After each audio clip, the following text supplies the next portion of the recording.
Hello, dear friends. A very warm welcome once again to this space called Psychology and Beyond. दोस्तों, मेरा नाम अनीता मिश्रा है और मैं काउंसलिंग साइकोलॉजिस्ट, हीलर और मोटिवेशनल स्पीकर हूँ। और इस प्लेटफॉर्म के थ्रू मैं स्पिरिचुअलिटी और साइकोलॉजी की उन स्ट्रैटेजीज, टूल्स और टेक्निक्स को आप सबके साथ शेयर करती हूँ ताकि आप और मैं जीवन के इस पथ पर और सुगमता से चल सकें, बहुत आसानी से चल सकें और समझ सकें अपने आप को भी, अपने अंदर अपनी आत्मस्थिति को और मनोस्थिति को बदल सकें और इसका जो लेवल है वो भी बढ़ा सकें। तो दोस्तों, काउंसलिंग सेशंस में अक्सर मैंने एक पैटर्न देखा और ये हमारा पर्सनल भी पैटर्न होता है। जब भी हम अपना पक्ष रखते हैं, अपनी बात बताते हैं, तो हम अपने बड़े अच्छे लॉयर्स होते हैं, अपनी बहुत अच्छी वकालत हम करते हैं क्योंकि हमारे पास सारे पॉइंट्स होते हैं, लॉजिक्स होते हैं कि हमने ये काम क्यों किया और हमें क्यों करना पड़ा।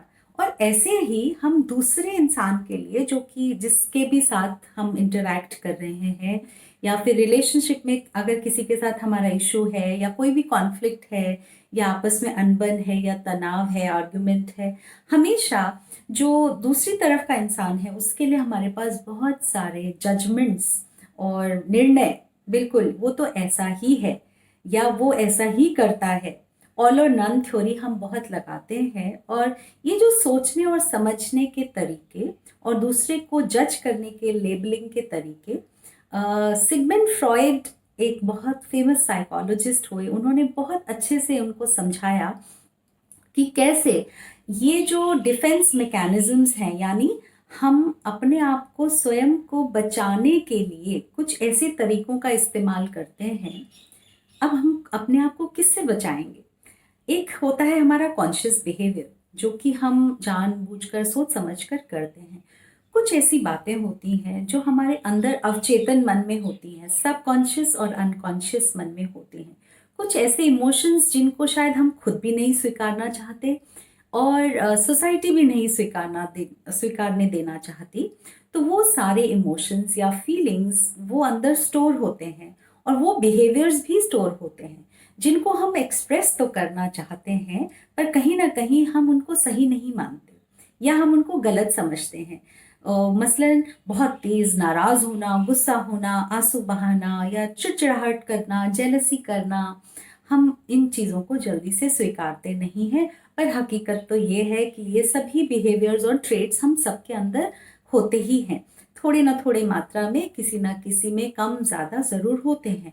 और ये जो फीलिंग्स हैं, इनको हम जब अंदर दबा लेते हैं पर वो हमारे बिहेवियर में कहीं ना कहीं एक्सप्रेस होती है, हमारे अनकॉन्शियस बिहेवियर से, वो सबकॉन्शियस बिहेवियर से होते हुए, अनकॉन्शियस से होते हुए कॉन्शियस बिहेवियर यानी प्रत्यक्ष में हमारे एक्सप्रेस होती है।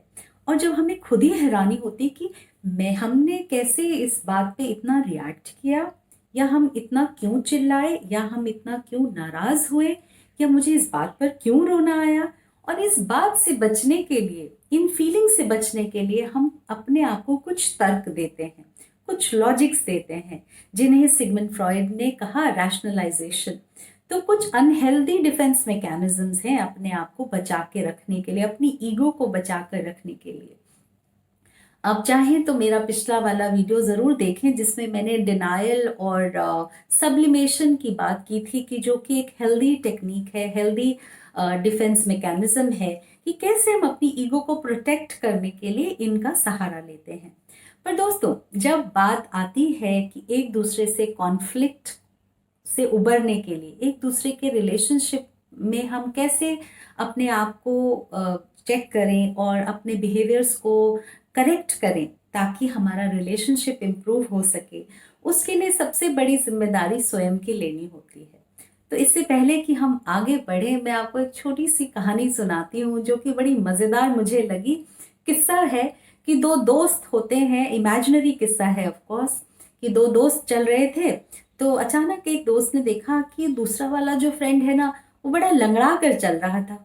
तो उसने कहा कि यार, तुम लंगड़ा के क्यों चल रहे हो? तो जब उसने उसके पैरों पर गौर किया तो देखा कि उसने एक पैर में ना दो जूते पहने थे। तो उसको बड़ी हैरानी हुई। उसने कहा कि तुमने 2 जूते क्यों पहने हैं? तो दोस्त बोला कि भाई ऐसा है, मैं घर से तो दोनों पैरों में जूते पहन के निकला था, पर जब मैं रास्ते में उतरा, एक जगह पर उतरा, तो मुझे एक बहुत चमचमाता हुआ चमकीला सा ये जूता दिखा। तो मेरे को बहुत अच्छा लगा, इसलिए मैंने इसको एक पैर में ऊपर से पहन लिया। अब मैं इस उम्मीद में हूं कि मैं वापसी में पूरे रास्ते देखता हुआ जाऊंगा कि जरूर मुझे इसकी जोड़ी का साथ का जूता जरूर मिल जाएगा। तो पहला दोस्त जो है वो सर पर हाथ रखकर बैठ गया कि मेरा ये दोस्त कैसी मूर्खता भरी बातें कर रहा है। तो उसने बोला कि तुम क्या पूरे दिन इस जूते को लेके ढोगे? तो उसने बोला तुझे क्या फर्क पड़ता है, मैं कर रहा हूं ना, और क्या पता मिल ही जाए, क्या पता मेरी किस्मत ही अच्छी हो, और क्या पता ये मेरे लिए ही फेंका गया हो। तो दोस्तों, ये जो सारे तर्क, जो सारे लॉजिक्स हैं, ये वो जो दोस्त है ना, अपने एक्शन को जस्टिफाई करने के लिए वो रैशनलाइज कर रहा है। ये तर्क अपने आप को शांत करने के लिए दे रहा है कि मैं जो कर रहा हूं वो बिल्कुल सही है। तो कई बार रिलेशनशिप्स में और एक दूसरे से इंटरेक्शन में ये बातों को समझना बहुत ज़रूरी है कि क्या हम अपना गलत बिहेवियर जस्टिफाई करने के लिए रैशनलाइज अपने अंदर दे रहे हैं। क्या राइट थिंकिंग और राइट अंडरस्टैंडिंग हमारे उस बिहेवियर और एक्शन के लिए हम लेते हैं कि नहीं।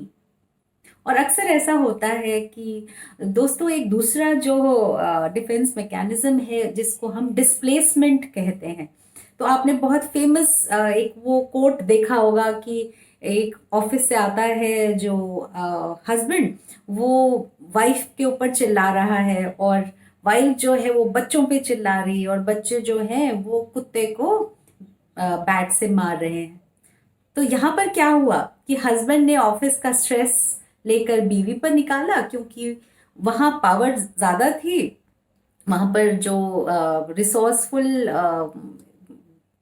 इंसान था, वो पावरफुल इंसान था, बॉस। तो उसके सामने हम अपनी ट्रू फीलिंग्स को एक्सप्रेस नहीं कर सक रहे थे। तो इसलिए हमने अपनी उन फीलिंग को उस समय तो दबाया। फिर जब घर आए तो देखा कि भाई बीवी के ऊपर तो वो निकाली जा सकती है, तो वहां उन फीलिंग्स को हमने एक्सप्रेस कर दिया। अब वाइफ ने वो अपना जो गुस्सा अंदर था, उसको जो अपमान उसने महसूस किया अपने हस्बैंड से, वो समझा नहीं, और उन फीलिंग्स को ले जाकर बच्चों पर निकाल दिया। ये पूरी जो चेन चली है, इस चेन को चलने का एक कारण है। यहाँ पर सारे जो इमोशंस हैं वो डिस्प्लेस्ड हुए हैं, गलत जगह पर वो निकले हैं, एक्सप्रेस हुए हैं। अगर वो हस्बैंड अपनी पावर को एग्जीक्यूट करता या समझता, या अगर अपनी जिम्मेदारी लेता, तो वो अपने बॉस को कन्फ्रंट करता, वो निगोसिएशन स्किल सीखता, वो कम्युनिकेशन स्किल सीखता, और अपने बॉस से समझता कि उन्होंने आखिर किस बात के लिए उसको डांटा है। और यहाँ पर वो वाइफ अगर समझती कि ये मेरे हस्बैंड जो है वो ऑफिस का स्ट्रेस हो सकता है मुझ पर निकाल रहे हैं, और मैं इसको पर्सनली ना लूं, और मैं अपनी खीज या फ्रस्ट्रेशन बच्चों पर ना निकालूं, तो ये जो पूरा लूप और ये जो पूरा जो सर्कल है वो कहीं पहले ही ब्रेक हो जाता है। सो दोस्तों, ये जो दो डिफेंस मैकेनिज्म्स आज हमने डिस्कस किए, डिस्प्लेसमेंट और रैशनलाइजेशन, बहुत सोच समझकर और तरीके से इस्तेमाल करने वाली बातें हैं। और मैं उम्मीद करती हूँ कि मेरे इन छोटे छोटे वीडियोस के थ्रू आप अपने आप को भी बेहतर समझ रहे होंगे, और अपने आसपास के लोगों को और सिचुएशंस को और उनसे डील करने के तरीकों को भी सीख रहे होंगे। मेरी वेबसाइट का लिंक और मेरे फेसबुक पेज का लिंक इस वीडियो के नीचे है। आप लोग मुझे कभी भी कांटेक्ट कर सकते हैं। मेरी services as a therapist and as a counsellor हमेशा अवेलेबल है, and you can always talk about that.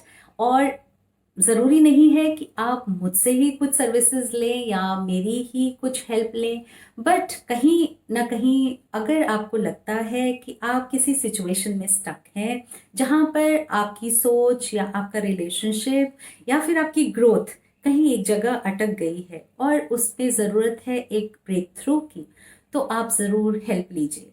और बहुत सी हेल्प अवेलेबल है काउंसलर्स के रूप में, कोचेस के रूप में। और समझें कि क्या हमारे पैटर्न्स, क्या हमारे बिहेवियर्स, क्या हमारे स्टेट ऑफ बीइंग, क्या हमारी लोअर स्टेट ऑफ फ्रीक्वेंसीज हमें रोक रही हैं, रेस्ट्रिक्ट कर रही हैं लाइफ की उन ब्यूटीफुल एस्पेक्ट्स को एंजॉय करने के लिए और समझने के लिए जिनके हम हकदार हैं। Thank you so much, keep safe, enjoy yourself.